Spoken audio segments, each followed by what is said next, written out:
Hi ಎಲ್ರಿಗೂ welcome back to my YouTube channel. So ನನ್ನ channel ಯಾರ್ಯಾರು ನೋಡ್ತಾ ಇದ್ದೀರಾ ಲೈಕ್ ಮಾಡಿ, ಶೇರ್ ಮಾಡಿ ಆ್ಯಂಡ್ ಕಾಮೆಂಟ್ ಮಾಡಿ. ಆ್ಯಂಡ್ ಇದು after long time video. So morning ಎದ್ದು ಕಾಫಿ ಕುಡಿದು ಅದಾದ ನಂತರ ನಾನು ವರ್ಕಿಗೆ ಹೋದೆ. ಅಲ್ಲಿ ನಾನು ಟಿಫನ್ ಮಾಡಿರಲಿಲ್ಲ ಅಂತ ಹೇಳಿ ನನ್ನ ಫ್ರೆಂಡ್ ಕೈಲಿ ಇದಿಷ್ಟು ಆರ್ಡರ್ ಮಾಡಿಸ್ಕೊಂಡೆ. Watermelon juice and veg fried rice. And sometimes ನಾನು ಈ ಥರ ಎಲ್ಲ ಮಾಡ್ತಾ ಇರ್ತೇನೆ. ದುಡ್ಡೆಲ್ಲ ಜಾಸ್ತಿ ಇರುತ್ತೆ ನೋಡಿ, ಎಲ್ಲ ಖರ್ಚು ಮಾಡಬೇಕಂತ. ಆಮೇಲೆ ಇದನ್ನೆಲ್ಲ ತಿಂದು ಮುಗಿಸೋಷ್ಟೊಳಗೆ 1 hour ತೊಗೊಂಡೆ. ಮತ್ತು ಫುಲ್ ಹ್ಯಾಪಿ ನಾನು. ಅಯ್ಯೋ ಎಷ್ಟು ಚೆಂದ ಆಯಿತು ಗೊತ್ತಾ ಜ್ಯೂಸ್. ಸ್ವಲ್ಪ ಸ್ವೀಟ್ಲೆಸ್ ಇತ್ತು. ಆ ಪೇಪರ್ ಇದ್ದರೂ ಕೂಡ ನೋಡಿ ನಾನು ಹಾಗೆ ಕುಡಿತಾ ಇದ್ದೀನಿ, ಅಷ್ಟು ಮಾತ್ರ ನನಗೆ. ಅದಾದಮೇಲೆ ನಂಗೆ ಸ್ವಲ್ಪ ಕೆಲಸ ಆಯಿತು ಅಂತ ನಾನು ಹೊರಗಡೆ ಹೊರಟೆ. ಅದೆಲ್ಲಿಗೆ ಅಂದರೆ ನಮ್ಮ ಅಕ್ಕನ ಮನೆಗೆ ಮದ್ದೂರಿಗೆ ಹೊರಟ್ವಿ. ನನ್ನ ಫ್ರೆಂಡ್ ಬಂದಿದ್ದರು, ಅವರನ್ನು ಕರ್ಕೊಂಡು ನಾನು ನನ್ನ ಫ್ರೆಂಡ್ ಮನೆಗೆ ಹೊರಟ್ವಿ. ಆ್ಯಂಡ್ ಆಲ್ಮೋಸ್ಟ್ 10 o'clock ಆಗಿತ್ತು ಅಂತ ಅಂದ್ಕೊತೀನಿ.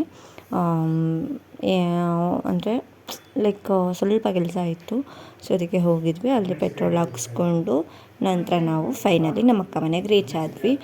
ಇಲ್ಲಿ ನಮ್ಮ ಪಾಪು ಒಂದು ಡೋಲ್ ಇದೆಯಲ್ಲ, ಬಿಫೋರ್ ವಿಡಿಯೋನೆಲ್ಲ ಹಾಕಿದ್ನಲ್ಲ, ಅದರಲ್ಲಿ ಅವನು ಆಟ ಆಡ್ತಾ ಇದ್ದ. ನಾನು ನೋಡ್ಕೊಂಡು ಕೂತಿದ್ದೆ. ಅದಾದಮೇಲೆ ನಾನು ಒನ್ ಡೇ ನಮ್ಮ ಅಕ್ಕ ಮನೆಯಲ್ಲೇ ಇದ್ದೆ. ಆ್ಯಂಡ್ ಇದು ನೆಕ್ಸ್ಟ್ ಡೇ ಆಗಿರುತ್ತೆ. ಸೊ ರೆಡಿ ಆದೆ, ಹೊರಡೋಣ ನಮ್ಮ ಮನೆಗೆ ಅಂತ ಹೇಳಿಬಿಟ್ಟು ನಮ್ಮ ಅಕ್ಕ ಟಿಫನ್ ಮಾಡಿದರು, ಲೆಮನ್ ರೈಸು. ಸೊ ಅದನ್ನು ತಿಂದುಬಿಟ್ಟು ನಂತರ ನಾವು ಮನೆಗೆ ಹೋಗಬೇಕಿತ್ತಲ್ವ, ಸೊ ವಾಪಸ್ ಮಂಡ್ಯಗೆ ಬರಬೇಕಿತ್ತಲ್ಲ, ಸೊ ಹಾಗೆ ಹೊರಟ್ವಿ. ಆ್ಯಂಡ್ ತುಂಬ ಚೆನ್ನಾಗಿತ್ತು. ಹೈವೇನಲ್ಲಿ ಅಲ್ಲಿ ಪೊಲೀಸ್ ಇದ್ದರು ಅಂತ ಹೇಳ್ಬಿಟ್ಟು ಟ್ರಿಪ್ಸ್ ಹೋಗ್ತಾ ಇದ್ವಿ, ನಾನು ನನ್ನ ತಂಗಿ ಮತ್ತು ನನ್ನ ಫ್ರೆಂಡು. ಸೊ ಇಳಿದ್ಬಿಟ್ಟು 1.5 kilometerವರೆಗೂ ನಡೆದು ನಂತರ ನಾವು ಬಂದಿದ್ದು. ಅದಾದಮೇಲೆ ಇಲ್ಲಿ ನಮ್ಮ ಪಾಪುಗೆ ಆ ಬಬಲ್ಸ್ ಇದೆಯಲ್ಲ, ಅದನ್ನು ಓದ್ತಾ ಇಲ್ಲೂ ನನ್ನ ತಂಗಿ. ಅವ್ನು ಫುಲ್ ಎಂಜಾಯ್ ಮಾಡ್ತಿದ್ದ. ಆಮೇಲೆ ಸ್ವಲ್ಪ ಹೊತ್ತು ಅವನು ಮತ್ತು ನನ್ನ ತಂಗಿ ಇಬ್ಬರು ಕೂಡ ಆಟ ಆಡ್ತಾಯಿದ್ರು. ಅವನು ಎಷ್ಟು ಕಿರ್ತಾನೆ ಅಂದರೆ ಇವಾಗಂತೂ ಫುಲ್ ನಾಟಿ ಆಗಿಬಿಟ್ಟಿದ್ದಾನೆ, ಅಷ್ಟು ಕಿರ್ತಾನೆ ಅವನು.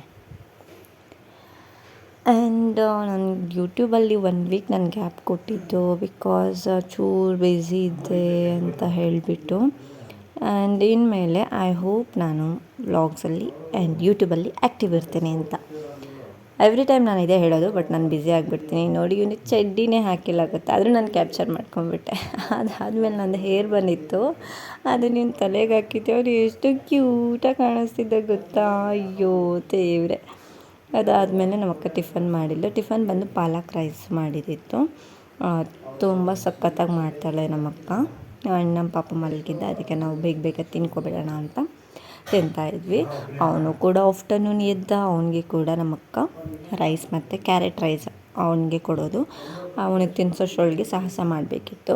ಆ್ಯಂಡ್ ನನಗೆ ಕೂಡ ನಮ್ಮ ಅಕ್ಕ ಆಫ್ಟರ್ನೂನ್ ಮಾರ್ನಿಂಗ್ ಪಾಲಕ್ ರೈಸ್ ಮಾಡಿದ್ವಲ್ಲ, ಸೊ ಅದೇ ಇತ್ತು, ಅದನ್ನು ತಿಂದ್ವಿ. ನಾನು ನಮ್ಮ ಅಕ್ಕ ಇಬ್ಬರು ಕೂಡ. ಅದು ಎಲೆನಲ್ಲಿ ತಿಂದರೆ ಇನ್ನೂ ಟೇಸ್ಟಿಯಾಗಿತ್ತು.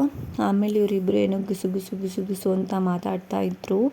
ಏನಂತ ನಂಗೆ ದೇವರಾಣಿಗೂ ಕೇಳಿಸಿಲ್ಲ, ಅವ್ನು ಫುಲ್ ಡೀಪಾಗಿ ಕೇಳ್ತಾ ಇದ್ದ. ನೀವು ಹಿಂಗಾರ ಮಾತಾಡ್ಕೊಳ್ಳಿ, ನಾನು ವ್ಲಾಗ್ ಮಾಡ್ಕೊತೀನಿ ಅಂತ ಮಾಡ್ಕೊತಾ ಇದ್ದೆ. ಆಮೇಲೆ ಇವ್ನಿಗೆ ಎಷ್ಟು ನಗ್ತಾನೆ ಅಂದರೆ ಪಕ್ಕದ ಮನೆಗೆಲ್ಲ ಕೇಳಿಸೋ ಥರ ಕಿರ್ತಾನೆ ಅವನು. ಅಷ್ಟು ಒಂದು ದೊಡ್ಡ ವಾಯ್ಸು ಗೊತ್ತಾ. ನಾನು ವಿಡಿಯೋ ಲಾಸ್ಟಲ್ಲಿ ಹಾಕ್ತೀನಿ, ಎಷ್ಟು ಕಿರ್ತಾನೆ ಗೊತ್ತಾ, ತುಂಬ ನಾಯ್ಸ್ ಮಾಡ್ತಾನೆ ಅವನು. ತುಂಬ ಕ್ಯೂಟಾಗಿ ಮಾಡ್ತಾನೆ, ಅದು ಅಲ್ಲದೆ. ಆ್ಯಂಡ್ ಕೋಪ ಅಂತೂ ತುಂಬ ಇದೆ ನನ್ನ ಮಗನಿಗೆ, ಅದಂತೂ ನಿಜವಾಗ್ಲೂ ಹೌದು. ಆ್ಯಂಡ್ ಫುಲ್ ನಕ್ಕು ಹೊಟ್ಟೆ ನೋವು ಬಂತು. ಮನೇಲಿ ಬೈದರು ಜಾಸ್ತಿ ನಗಿಸ್ಬೇಡಿ ಅಂತ ಹೇಳ್ಬಿಟ್ಟು. ಅವನಿಗೆ ಕೆಮ್ಮೋದು, ಸೀನೋದು ಈ ಥರ ಎಲ್ಲ ಮಾಡಿದ್ರೆ ಫುಲ್ ನಗ್ತಾ ಇರ್ತಾನೆ ಅವನು. ಸೊ ಅದಕ್ಕೋಸ್ಕರ. ಆ್ಯಂಡ್ ಏನು ಗೊತ್ತಾ, ನಾನು ಈ ನಡುವೆ ಸ್ವಲ್ಪ ಏನಕ್ಕೆ ಬ್ಯುಸಿಯಾಗಿದೆ ಅಂದರೆ, ಸೊ ತುಂಬ ಕಿರುತ್ತಾನೆ ಅವನು. ಅದಾದಮೇಲೆ ಒಂದು ಡೋಲ್ ಮಿಸ್ ಮಾಡ್ಕೋತಾ ಇದ್ದ ನಮ್ಮ ಮನೆಗೆ ಬಂದುಬಿಟ್ಟು. ಆ್ಯಂಡ್ ಅದಕ್ಕೇ ನಮ್ಮ ಮನೆಯಲ್ಲಿ ಕ್ಲಿಪ್ದು ಡಬ್ಬ ಆಯ್ತಲ್ಲ, ಅದನ್ನೇ ಕೊಟ್ವಿ. ಬಡ್ಕೊ ಚೆನ್ನಾಗಿ ಹೆಂಗಾದರೂ ನೀನು ಅಂತ. ಆ್ಯಂಡ್ ನಾವು ತುಂಬ ಎಂಜಾಯ್ ಮಾಡ್ತೀವಿ. ಸೊ ಮಕ್ಕಳು ಆಟ ಆಡೋದನ್ನ ಎವ್ರಿ ಸೆಕೆಂಡ್ ಎವ್ರಿ ಮಿನಿಟ್ ಕೂಡ ನಾವು ಎಂಜಾಯ್ ಮಾಡಬೇಕಂತೆ. ಸೊ ನಾನಂತೂ ಪಾಪುನ ಮದ್ದರಲ್ಲಿದ್ದಾಗ ತುಂಬ ಮಿಸ್ ಮಾಡ್ಕೊತಿದ್ದೆ. ಸೊ ಇವಾಗ ನಮ್ಮ ಮನೆಗೆ ಬಂದಿದ್ದೇನಲ್ಲ, ಸೊ ಅದಕ್ಕೆ ಖುಷಿ ನನಗೆ. ಸೊ ಇದಾಗಿತ್ತು ನನ್ನ ವ್ಲಾಗ್. Thank you.